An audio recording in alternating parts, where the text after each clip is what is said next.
এখন যদি বাইককে বলো এই বাইক তুই আমার কাছে আয়, আর বাইকটি যদি সত্যি সত্যি তোমার কাছে চলে আসে তাহলে কেমন হবে?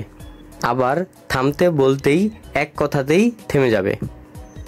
রাইডারের এই স্বপ্নটি সত্যি করে দিছে ইয়ামাহা কোম্পানি। এই বাইকটির নাম মোটরওয়েট। এই বাইকটি আত্মরক্ষা সম্পূর্ণ এআই সিস্টেম মোটরসাইকেল। এই বাইকটি মালিকের ছবি দেখে বা মুখ দেখেই তাকে চিনতে পারে এবং এর আচরণ একটি পেট মানে পোষা বিড়ালের মতো বা পোষা কুকুরের মতো, যেভাবেই নাচাবা ওভাবেই নাচবে। এটি একটি রাইডারের জন্য কমফোর্ট বাইক।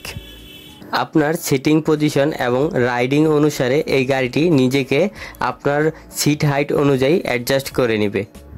এটার ইঞ্জিন এবং ধারণ ক্ষমতা নিয়ে অন্য ভিডিওতে আলোচনা করব। সো তোমরা যদি এই গাড়ি সম্পর্কে বেশি বেশি জানতে চাও, আমার চ্যানেলটা সাবস্ক্রাইব করো আর কমেন্ট করো, আমি এটা নিয়ে বড় একটি ভিডিও বানাই দেবো।